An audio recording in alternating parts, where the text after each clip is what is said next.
Hello, dear friends. It is the 4th of March. I'm sorry, April. How could I forget? Liberation Day. The new American holiday. Yesterday, Liberation Day. Where were you during Liberation Day? Rarely have so many people cheered the degradation of their own well-being. Now, I'm going to talk economics. This whole thing is going to be economics and tariffs. This is not going to be a repeat of Dr. Jeffrey Sachs. I don't particularly agree with him on everything. And there are times when you can use tariffs correctly. One of those times to use tariffs is if you, say, are building a new economy. I mean, talking about from zero. And the businesses you're building up, or after a massive crash, the business you're building up, you want to protect from foreign competition. Give it breathing room. And your number one aim, excuse me. That's what I get for eating a granola bar before making this video. 1 second. And your number one aim is the internal market. Because, I mean, if you set up tariffs and you try to export, there's a good chance you'll get counter tariffs. But you're filling up the demand in your internal market. This particular look works well when you're starting at lower end of the value cycle. Raw materials, or better yet, first step finished goods, boards, for example, or maybe simple manufacturing items such as furniture, paper. Things that don't require a lot of supply chain inputs outside the raw material. Now, in a situation like America, tariffs could play their role. But everything in the U.S. by Trump right now is being done ass backwards. Let me explain. Those businesses that fled the U.S., true, partially they fled because of salaries. But China is not that cheap anymore either, as far as salaries. Not more like it was back in the mid-90s. There's a lot of reason why the American businesses fled. Crazy culture, insane HSC, health, safety, environment regulations, insane. Extremely high job insurance. I mean, if you've got a guy, on average, I mean, you buy this from a short list in each state, basically the friends of the local governor. So if you got office workers, it's usually 5% of their salary. That's the cost of their insurance, right? On-job insurance. This isn't health insurance for, regular health insurance. If you got a guy working in a factory, say drilling, or, it doesn't matter, a machinist, you're looking at 70 to 80% of his salary. So basically, when you hire a machinist, you're hiring one machinist for the cost of two, plus all your other taxes. Constant insane environmental regulations. That have absolutely nothing to do with safety, because these the people that are writing the reports and putting in the various sanctions against the business. They don't really have a deep understanding, but they're government officials. That's how it's run. Various other environmental rules, like I said, sue-happy culture, lacking infrastructure. I mean, look, you got states like California, which used to be one of the manufacturing hubs of America, that has constant rolling blackouts. I'm sorry, not blackouts, brownouts. There's blackouts too. But brownouts, for those that don't know what a brownout is, it's when the government switches off the electricity because there's a lot more demand than it can supply. So to try to level the load, it just switches off certain neighborhoods every day or every other day, whatever, for a certain amount of hours. Manufacturing, which by the way eats up a hell of a lot more energy than your households and their air conditioners, can't do that. Plus, taxes are high, salaries are high, and so on and so on. And the workforce, let's be frank, the average American, what's the official statistic from last year, 21% illiteracy rate, reading at third grade level or lower. Third grade level in America is beginning mid-first grade level in Russia. Let that sink in. 53% of the American population is reading at a sixth grade level or lower. It's effectively barely literate. A fourth of the population is effectively totally illiterate, and a fourth of the population is basically barely literate. So any more advanced manufacturing facilities, you've got to have people that can at least read and write. There you go. Problems. And I've worked in manufacturing, oil and gas sector, and I've worked with dozens upon dozens of suppliers, high-tech, low-tech suppliers for manufactured goods all over the world. So I kind of know what I'm talking about. So for these and other reasons, the U.S. companies fled the U.S. If you want them to come back, before you pop tariffs in, you've got to fix these issues. Now, partially, these are federal issues, like HSC. Partially, especially local environmental codes and such, they're state issues. And the insurance and all that, that's all state issues. So you've got to get the states to work. You've got to get the federal government to work. And this isn't going to be something that you slap around in a month or in 6 months. This is serious problems. And then you got long-term issues. Crumbling infrastructure, lack of enough energy facilities, or gas facilities, low education of the workforce. I mean, these are things that have been accumulating for 30, 40, 50 years. Not to mention insane unions, and so on and so on. I mean, there's so many issues why manufacturing fled the U.S. and continues to flee in a lot of cases. But once you get all that issue solved, that's when you slap on tariffs, because now you have all the infrastructure and all the things you need to make sure that business comes home or moves there from a different country, if it's not a local business, and sets up shop. You've got to give business a rational reason to come in. The U.S. doesn't do that. The only thing the U.S. did was it did lower corporate taxes from the highest tax bracket in the world to about mid-range. Still not all that great, but a hell of a lot better than it was. Trump did that actually in his first term. I'll give him credit for that. But slapping tariffs on now is ludicrous, because most of those businesses aren't going to come back, A. B, even if they want to come back, you got to understand, you just don't plop up a manufacturing plant and go, oh, and tomorrow we're going from Taiwan or Vietnam or hell, wherever else to California or Nevada or whatever else. Setting up a manufacturing facility, especially a modern manufacturing facility, depending on what you're manufacturing, could take anywhere from 6 months to 2 to 3 years. I mean, if you're going to smelt steel or you're going to hammer steel parts, that's a pretty big shop you got to set up. With a lot of heavy equipment, a lot of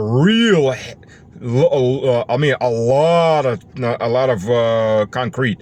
For a 16-ton hammer, you need a 3 to 4 story deep hole filled with concrete, rebarred. Because that hammer puts down so much force, if that foundation beneath that hammer isn't that big, it'll tilt over. I mean, that's the reality of it. And a lot of your manufactured parts for heavy-duty equipment, they're not aluminum. They are forged closed-die parts. This takes time. And never mind all the bureaucracy you're going to have to jump, and all the inspections you're going to have to deal with, and all the inspectors you're going to have to deal with, and what they want. And most of those guys want to be on the take, and they will not pass you until they get bribes. Welcome to dealing with the government. Oh, and never mind the lack of skill sets in the U.S. public. I mean, metallurgy? That is an advanced science. Welcome to reality. Ain't that many of them in the U.S. anymore. As a matter of fact, they ain't that many in most of the world, unfortunately. Russia has shortages on metallurgy too, even though Russia has a huge metallurgic facility. But the Russian government has now started investing heavily in getting people into metallurgy. Has the U.S. government done that?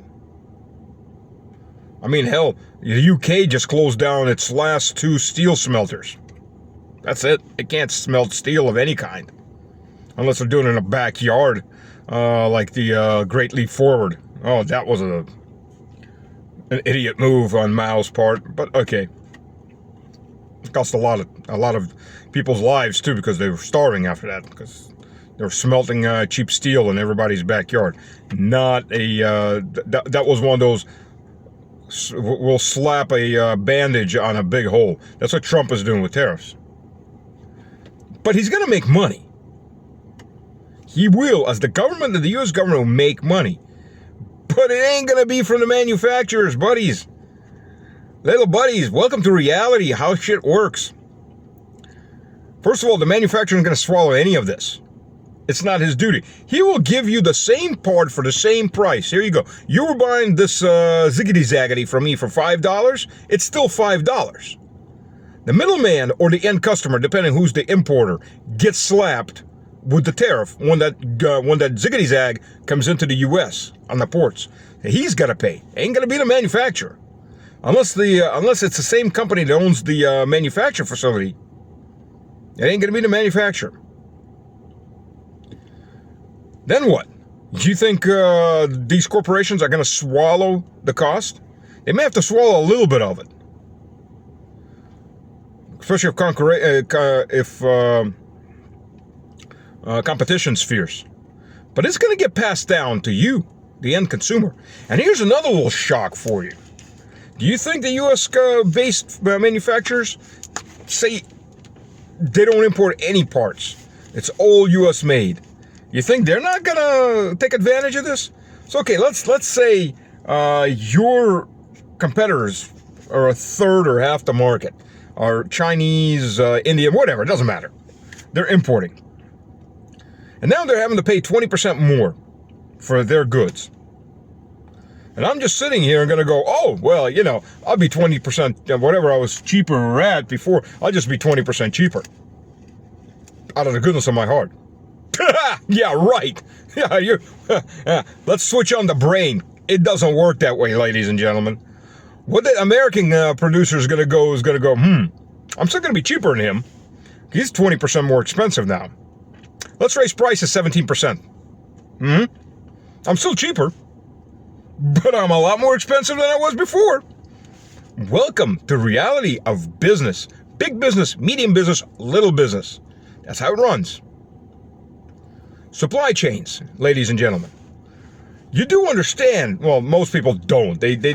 Most people, manufacturing facility managers, and I've had to deal with these guys. They think it all magically just appears.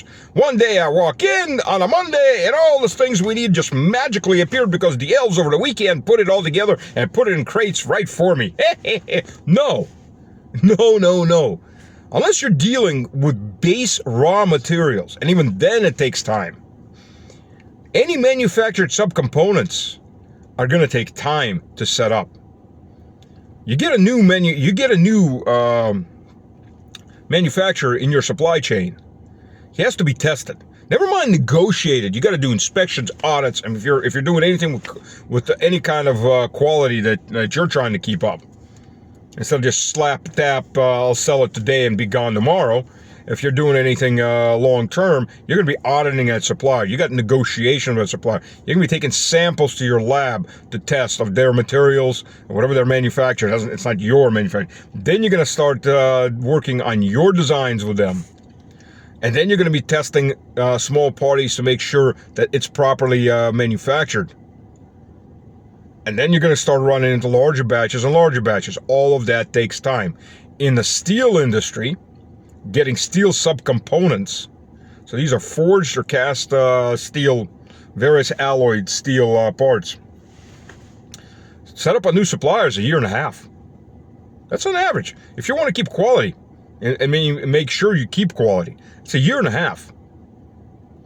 Never mind trust. Trust is a big thing.